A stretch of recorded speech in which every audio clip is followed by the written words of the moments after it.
Lobby to l'exemple non maman Olive qui t'a kamba casser les lobos à dossier complet. Toko banana kei oyo bakimangiste ba réserva qui na première dame ya République. Commentaire ya Zachary Bababa sur une image ya Jojo Lukuji. Mercredi 27 avril 2011, première dame de la République démocratique du Congo, Maman Olive Lembe Kabila, a attaqué Mabele Yankamba avec un pacte d'idéologie.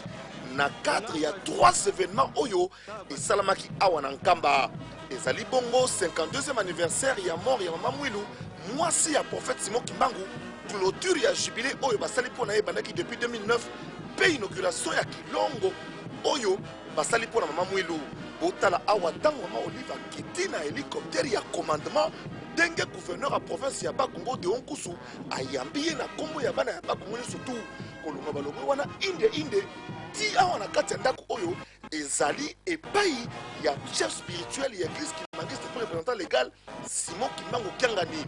Après masolo batikalaki bango moko wa wiklo pe babeti kati na ndenge elongo bani kolonga balongo wana engaye otala ndenge baza ko traverser parade oyo pona kokota na kati ya église sous les applaudissements ya bakimangiste.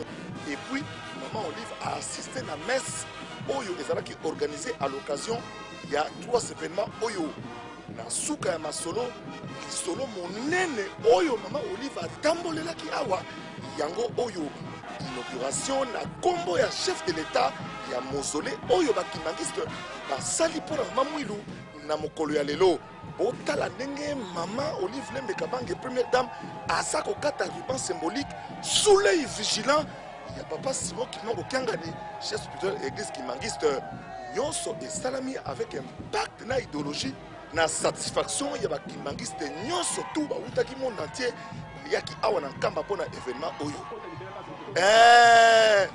inauguration ya mausolée oyo ezali sur le plan spirituel na symbole monene mpona baindo nyonso ya mokili particulièrement mpona bakongolais.